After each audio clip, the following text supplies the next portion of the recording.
প্রধান উপদেষ্টার সঙ্গে বাংলাদেশ ব্যাংক গভর্নরের বৈঠকে যে ৪ সিদ্ধান্ত, দেশের সার্বিক অর্থনৈতিক অবস্থা নিয়ে অন্তর্বর্তী সরকারের প্রধান উপদেষ্টা অধ্যাপক ড মুহাম্মদ ইউনূসের সঙ্গে বৈঠক করেছেন বাংলাদেশ ব্যাংকের গভর্নর ড আহসান এইচ মনসুর। রোববার ১৮ আগস্ট রাষ্ট্রীয় অতিথি ভবন যমুনায় এই বৈঠক হয়। এতে ৪টি সিদ্ধান্ত নিয়ে একমত পোষণ করেন দুজনই। এগুলো হল: ১. চাহিদা ও যোগানের যথাযথ ব্যবস্থাপনার মাধ্যমে দেশের বিদ্যমান মূল্যস্ফীতি কমিয়ে আনতে হবে। এজন্য মুদ্রানীতিকে সংকোচনমূলক অবস্থায় ধরে রাখতে হবে এবং একই সাথে সরবরাহ পরিস্থিতির উন্নয়ন ঘটাতে হবে। এ ব্যাপারে যথাযথ ব্যবস্থা গ্রহণ শুরু হয়েছে। তবে মূল্যস্ফীতির সুফল পেতে সবাইকে একটু ধৈর্য ধরতে হবে।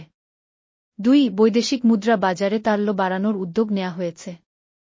আন্তঃব্যাংক বৈদেশিক মুদ্রা লেনদেনের ক্ষেত্রে বিদ্যমান ব্যান্ড ১% থেকে ২.৫% করা হয়েছে।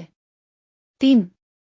ব্যাংকিং খাতের বর্তমান অবস্থা নিয়ে বিশদ আলোচনা হয়েছে, যার পরিপ্রেক্ষিতে সংস্কারের বিষয়টি চলে এসেছে।